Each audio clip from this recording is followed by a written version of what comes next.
Bonjour tout le monde et bienvenue dans cette capsule sur les dérivés de logarithmes. Donc ça va ressembler pas mal à la dérivée des exponentielles, mais maintenant on regarde les fonctions de logarithmes. Donc allons-y. Voici les deux formules qu'on va travailler avec. La dérivée d'un log en base a de x, c'est égal à 1 sur x ln de a. Donc ça ressemble un petit peu, on a encore le ln qui apparaît parce que la base ici c'est a, donc on va avoir un ln de a. Si vous voulez voir la preuve est quand même assez intéressante, mais encore une fois, on va la sauter. Mais si vous voulez aller voir, la page 341 et 343 de votre manuel est en deux morceaux. Il y en a une pour chacune des deux formules.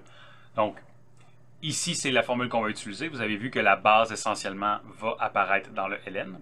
Et encore une fois, si la base de ce a-là, c'est pas à la place du a, c'était un e, mais qu'est-ce qui arriverait? On aurait ln de e, puis comme on a dit dans la vidéo d'avant, ln de e, ça vaut 1.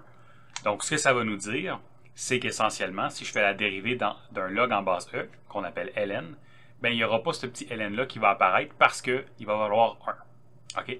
Donc, si ma base, c'est n'importe quoi sauf un e, il faut que je rajoute mon petit ln de a ici. Et sinon, ben, je n'ai pas besoin de rien écrire. Donc, la dérivée de ln de x, c'est juste 1 sur x. Donc, allons faire un exemple directement. Donc, on a log en base 2 de x. Donc, qu'est-ce qu'on fait? C'est juste qu'à la place du a, c'est un 2. Donc, ça va être 1 sur x ln de 2, tout simplement. OK? Donc, il n'y a pas trop de cassage de tête là, quand c'est une formule directement comme ça. Évidemment, on peut être mixé avec d'autres formules. Donc, par exemple, si j'ai un produit, donc il faut que je fasse la dérivée du produit en premier. Dérivée du premier fois le deuxième qui reste intact, plus le premier reste intact, fois la dérivée du deuxième. Donc, jusque-là, il n'y a rien qui a changé. Tout ce qui change, c'est quand on arrive pour dériver ce log-là ici, qu'est-ce que ça va donner? OK, donc, je vous laisse quelques instants pour penser à ce que ça vous a donné. Ici, il a l'air d'avoir aucune base. Rappelez-vous, hein, on a parlé dans le rappel, qu'est-ce que ça veut dire s'il n'y a aucune base? Donc, ici, s'il n'y a aucune base, on se rappelle, ça veut dire que la base, c'est 10. Hein? Donc, ça veut dire que dans ma formule, c'est comme si j'avais un log en base 10. Donc, ma dérivée va donner, ici, on l'a la dernière partie ici, 1 sur x ln de 10. Il ne faut pas l'oublier, le ln de 10 ici.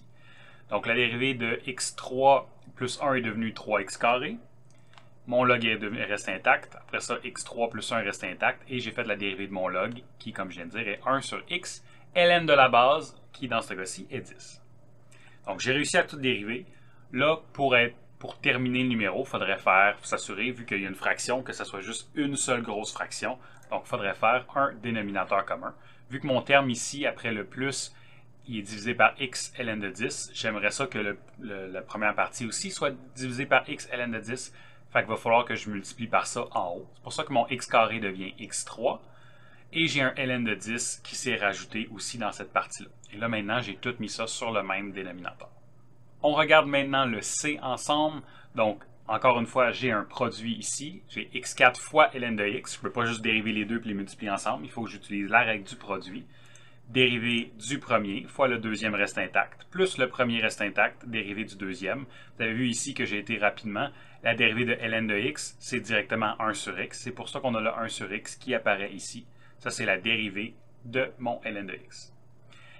Mon x à la 4, quand je le dérive, va devenir 4x3. Et d'un coup que je suis là ici, je peux mettre en évidence les termes qui sont communs. Donc, vous voyez que les deux ont un x3 en commun. Donc, je peux aller le mettre en évidence. Et j'arrive à ça ici, qui est ma réponse finale.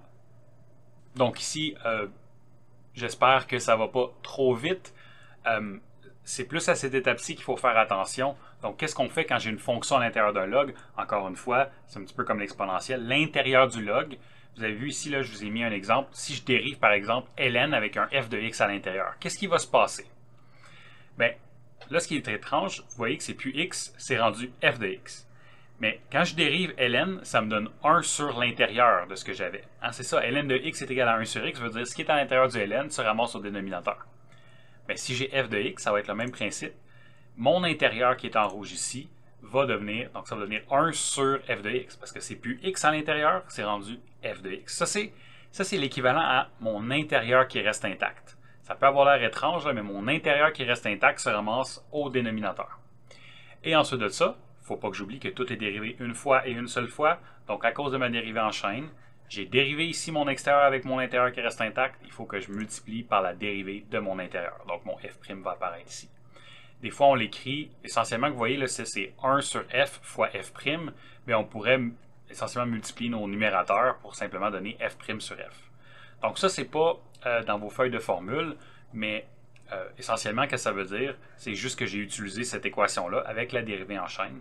Donc, mon intérieur est resté intact, mais il bouge en bas. Et ensuite, je multiplie par la dérivée de mon intérieur. Là, je l'ai fait avec un ln, il faut faire attention. Si j'avais un log en base autre chose que e, ben, il faudrait que j'aie mon petit ln de a ici, hein, qui se rajoute. Donc, on va faire des exemples de ça. Allons-y directement dans le a pour voir de quoi ça a l'air, ça.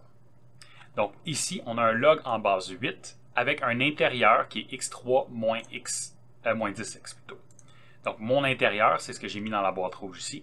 Donc, normalement, si à la place de ma boîte rouge, j'avais juste un x, on utiliserait simplement la première formule qu'on a vue et on aurait 1 sur x ln de 8. Mais là, c'est pas x, c'est la fonction que j'ai en rouge, donc ça va être 1 sur la fonction que j'ai en rouge fois ln de x. Vous voyez, ça remplace tout le x au complet. Mais tout doit être dérivé une fois et une seule fois, donc il ne faut pas que j'oublie de multiplier par la dérivée de mon intérieur, qui est mon x3 moins 10x. OK? Donc, c'est juste de pratiquer ça. Si vous comprenez ça, le reste va bien aller. OK? L'intérieur de mon log se ramasse en bas. J'ai mon ln de ma base et fois la dérivée de mon intérieur. Bon, là, il me reste juste à dériver cet intérieur-là ici. Vous avez vu que je l'ai mis au numérateur parce qu'encore une fois, je peux multiplier mes deux numérateurs en haut. J'ai tendance à le mettre à côté, mais vraiment, on pourrait le mettre au numérateur directement comme on a fait dans l'exemple en haut ou dans l'exemple ici. Et ça ici, ben, c'est déjà pas mal le plus factorisé possible. Donc, on a notre réponse finale. Bon, ici, allons au B. Donc, ici, on a un scénario un peu spécial. On a un log dans un log. Donc, il faut faire attention pour ne pas se mélanger ici. Donc, j'ai ln de x à l'intérieur d'un log en base 10, hein, vu qu'il n'y a pas de base. Ça ici, c'est comme si j'avais une base 10. Donc, ici, je vais dériver mon extérieur en premier. Donc, il faut que je dérive mon log en base 10. Mon intérieur, c'est quoi? C'est ln de x. Donc, même chose que tantôt, ça va être 1 sur mon intérieur qui reste intact, donc mon ln de x. Et j'ai mon ln de 10 ici à cause que dans ma dérivée, j'ai le ln de la base. Donc ça, je répète, ça correspond à la dérivée de l'extérieur avec l'intérieur qui reste intact. Hein, c'est la dérivée de mon log en base 10. Mais à la place de x, j'ai ln de x qui est mon intérieur. Tout ça fois la dérivée de mon intérieur, qui est mon ln de x. Et on sait c'est quoi la dérivée de ln de x? C'est 1 sur x. Donc je peux ici remplacer mon ln de x par 1 sur x. Et là, on voit que ces deux fractions multiplient ensemble. Donc je peux multiplier les numérateurs en haut, ensemble plutôt, et multiplier les dénominateurs ensemble. Et tout ce que j'ai fait, c'est que j'ai pris le x et j'ai été le mettre en avant, encore là, parce que j'aime ça mettre mes x tout seul puis mes constantes en avant. Ici, je ne peux pas vraiment jouer avec mes ln, là. Donc, on va laisser comme ça. C'est ma réponse finale. Allons-y maintenant avec le c. Donc, le c, qu'est-ce qu'on a? On a ln de x3 moins 3 à la 4. Ici, vous allez voir que le c et le d, j'ai choisi des fonctions qui se ressemblaient beaucoup, mais juste où est-ce qu'on écrit le 4? Donc, faites attention. Voici la différence. Dans le c ici, si mon 4 s'applique sur la parenthèse, vraiment, ce qu'on est en train de dire, c'est qu'on fait le ln de toute cette chose-là avec le 4 à l'intérieur du ln. Hein, parce que le 4 est appliqué sur ma parenthèse et je fais le ln de tout ce morceau-là. Alors que si mon 4 est entre le ln et la parenthèse, c'est un petit peu comme vous êtes habitué souvent plus de le voir avec un sinus ou un cosinus. Hein. Sinus au carré, si le carré est entre le sinus et son argument, tout ce que ça veut dire, c'est que le 4 ici pourrait être écrit à l'extérieur. OK? Donc, il faut faire attention ici. Un 4 qui est écrit entre les deux veut dire que le 4 est appliqué sur le ln, comme on voit ici avec la parenthèse. Si le 4 est appliqué directement sur la parenthèse, bien, il est à l'intérieur du ln. Donc ici, j'ai rajouté des parenthèses là, pour vous montrer la distinction entre les deux. Très important avant de commencer. Donc là, on va revenir au c et on va dériver ça. Donc ma fonction la plus extérieure dans ce cas-ci, c'est quoi? C'est mon ln, hein? C'est le dernier que je vais appliquer. Donc il faut que je dérive mon ln. Dérivée de ln, c'est 1 sur x, mais là, c'est pas juste x, c'est toute cette fonction-là. Donc la dérivée va être 1 sur mon intérieur qui reste intact, qui est tout ce morceau-là ici. Et ensuite, je fais fois la dérivée de mon intérieur, donc fois exactement ce que j'ai mis au dénominateur. Et ça, on est capable de le dériver sans trop de problème à ce moment-ci. Donc, mon exposant, encore là, j'ai une autre fonction intérieure. Hein. Là, c'est là, on a comme 3 étages. On a x3 moins 3 à l'intérieur d'un exposant 4, et ça, c'est à l'intérieur d'un ln. Donc là, on s'est occupé du ln. Et là, on est rendu au point qu'il faut s'occuper du exposant 4. Donc, on y va. Notre 4 vient en avant. Notre exposant devient 3. Mon intérieur reste intact. Mon x3 moins 3 reste intact, fois la dérivée de mon intérieur ici. Et ça, je peux le dériver. Ça va me donner 3x carré directement. Vous avez vu ici qu'est-ce que j'ai fait. J'ai aussi annulé certaines parenthèses. À cause que j'ai x3 moins 3 à la 3 au numérateur et j'ai x3 moins 3 à la 4 au dénominateur, j'ai pu en annuler. Et ça m'a donné cette réponse-là ici. Je pourrais mettre mes constantes ensemble, le 4 et le 3 ensemble, pour que ça me donne un 12. Et ça, c'est ma réponse finale. Donc, on a commencé en dérivant mon log. C'est devenu 1 sur mon intérieur qui reste intact, fois la dérivée de mon intérieur. Et après ça, j'ai juste suivi mes étapes en annulant les choses que je suis capable avec la division. Je vais juste vous mentionner qu'il y aurait eu une autre manière de le faire aussi. Ce qu'on aurait pu faire, c'est utiliser une propriété des exposants. À cause que mon 4 est à l'intérieur de mon ln, on a vu une propriété qui dit que vu que j'ai une puissance à l'intérieur d'un ln, je peux le prendre et aller l'écrire en avant. Donc ça, c'est une des propriétés qu'on a vues dans le rappel. Si on remarque ça, après ça, quand je dérive ça, je viens d'enlever essentiellement une des étages de dérivée en chaîne.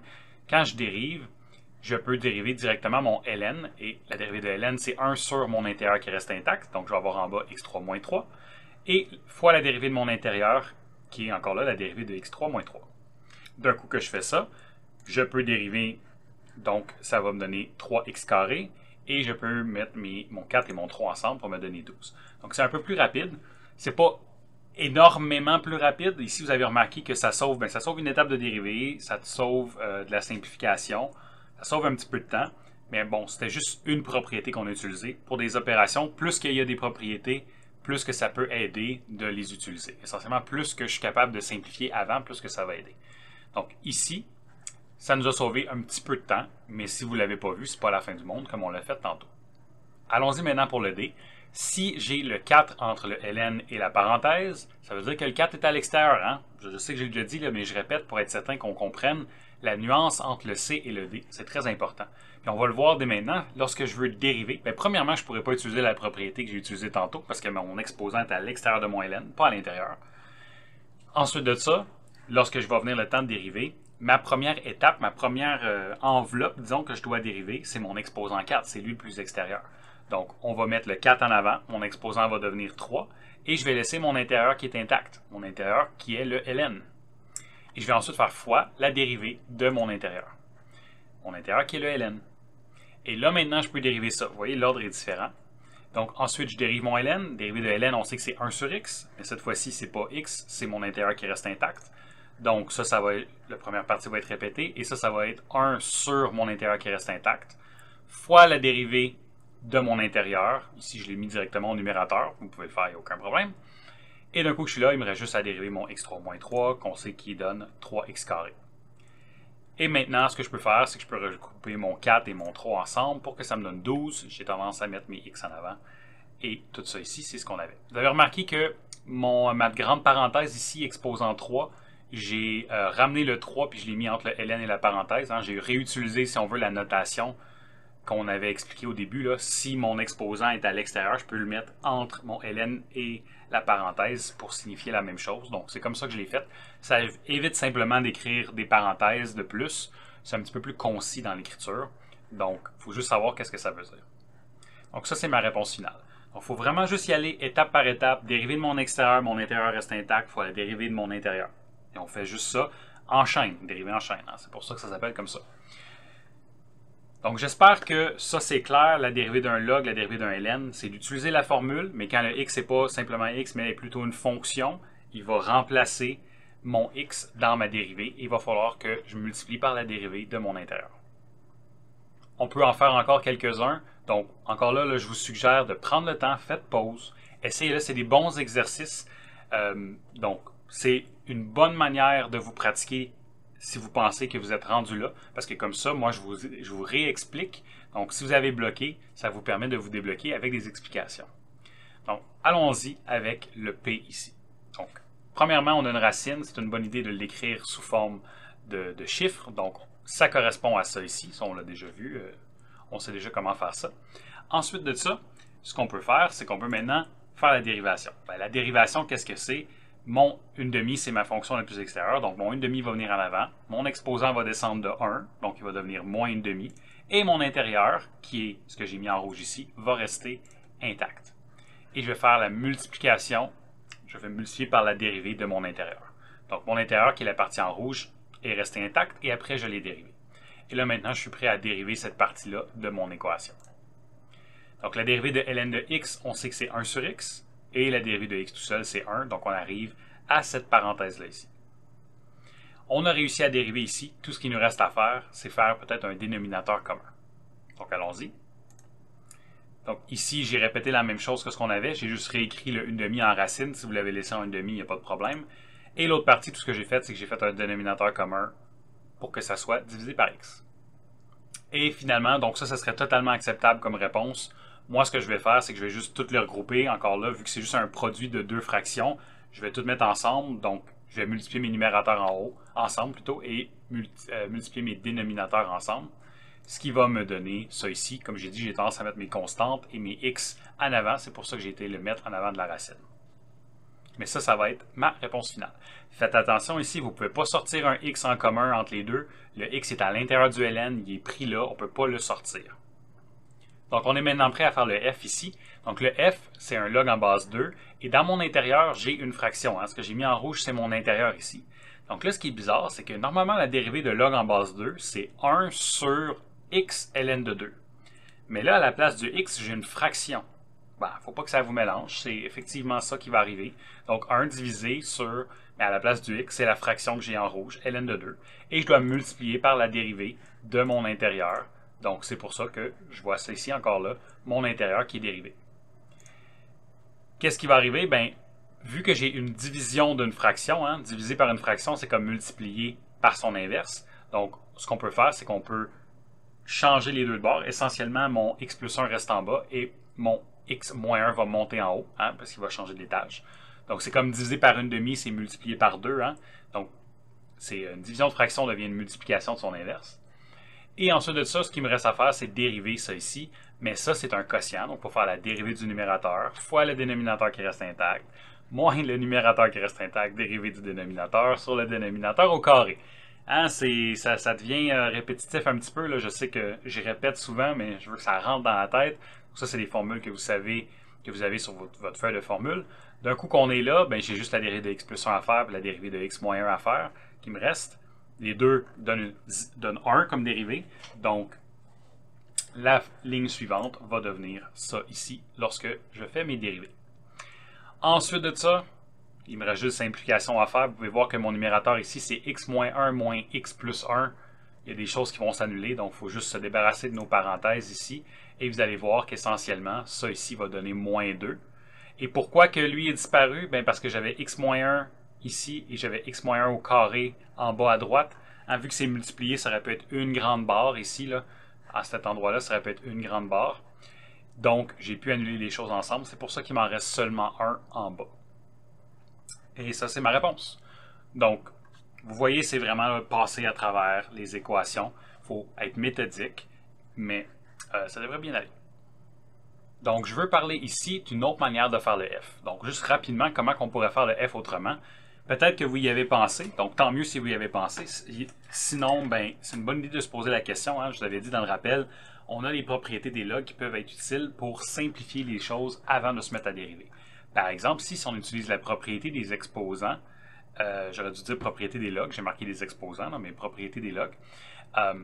On sait que le log d'une division, je peux faire une soustraction de ces deux logs-là. Donc, c'est le log du numérateur moins le log du dénominateur. Si vous voulez avoir les détails, c'est dans le rappel. Mais d'un coup qu'on est là, vous voyez que là, maintenant, quand je dérive, au lieu d'avoir besoin de dériver une division à un moment donné, je fais juste dériver deux termes séparés. Donc, on peut y aller directement.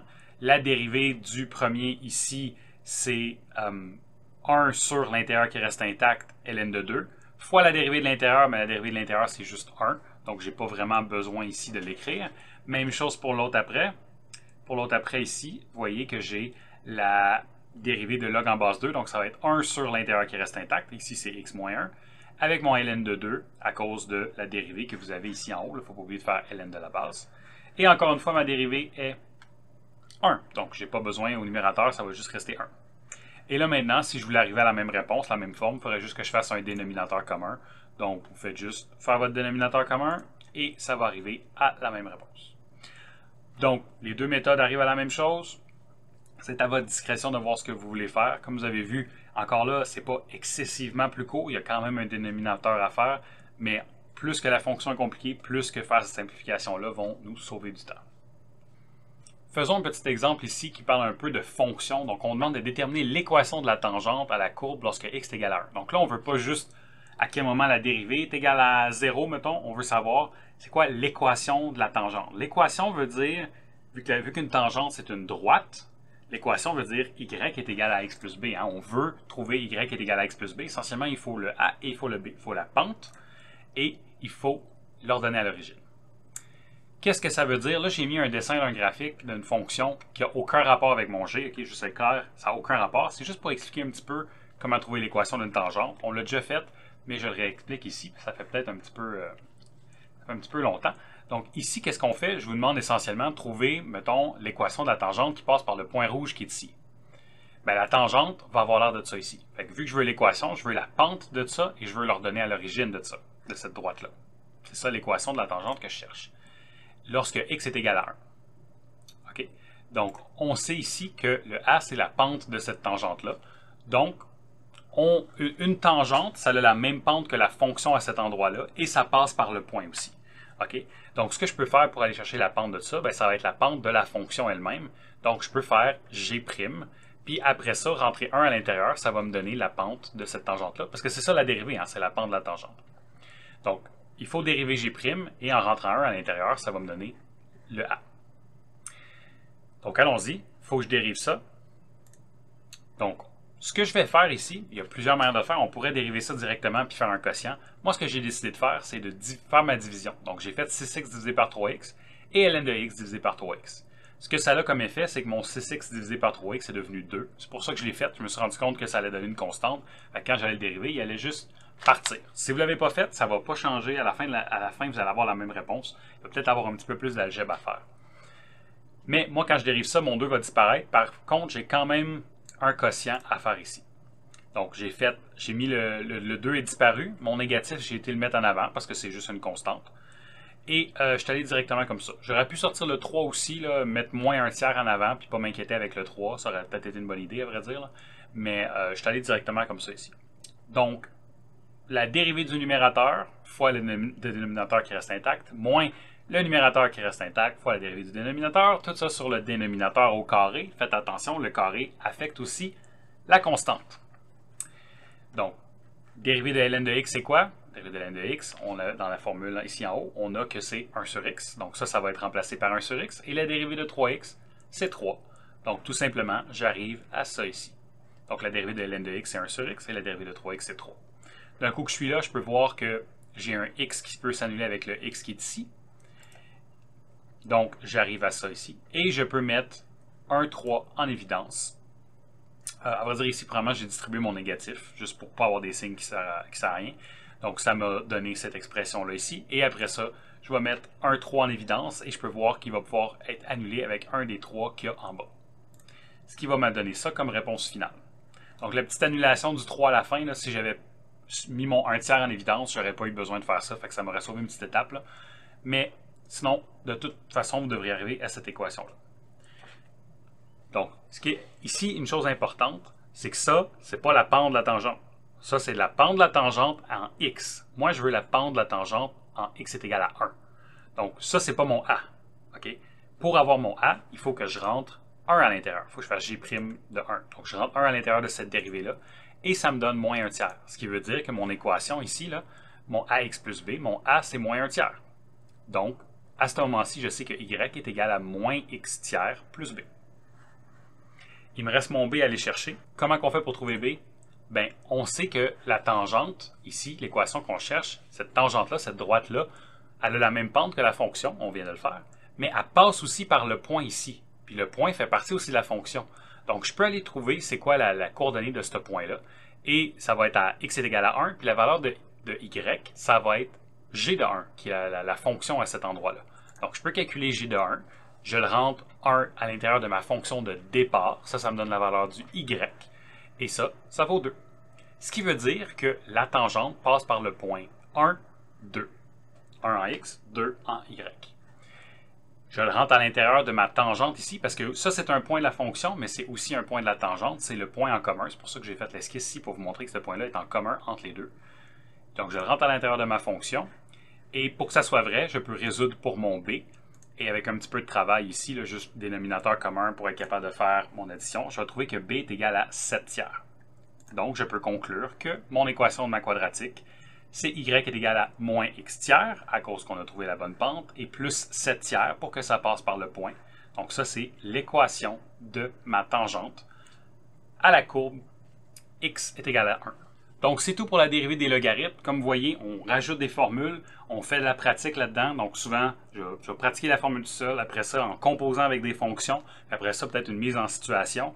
Ça, c'est la dérivée des logarithmes. Okay? Donc, ça conclut cette semaine. Vous allez avoir des exercices là-dessus. Pratiquez ça, c'est un petit peu de la drill. Et plus tard, on va rajouter l'analyse de fonctions là-dedans. Donc, on va mélanger encore plus les choses. Mais jusqu'à la fin de l'année, vraiment, ce qu'on fait, c'est qu'on rajoute des formules de dérivation et on repasse à travers la matière. On a parlé des limites avec les fonctions exponentielles log. On a parlé des dérivés par la tangente, etc. Mais là, on va faire de l'analyse de fonctions aussi. La semaine prochaine, on va parler de trigonométrie, puis on va encore là trouver des nouvelles fonctions de dérivées. Mais si vous avez compris cette semaine, la semaine prochaine devrait bien aller, parce qu'on va faire un rappel sur la trigo, puis après ça, ça va juste être des nouvelles formules qu'on va rajouter de plus en plus. Donc, pratiquez ça cette semaine. Je vous souhaite un bon travail et à la semaine prochaine.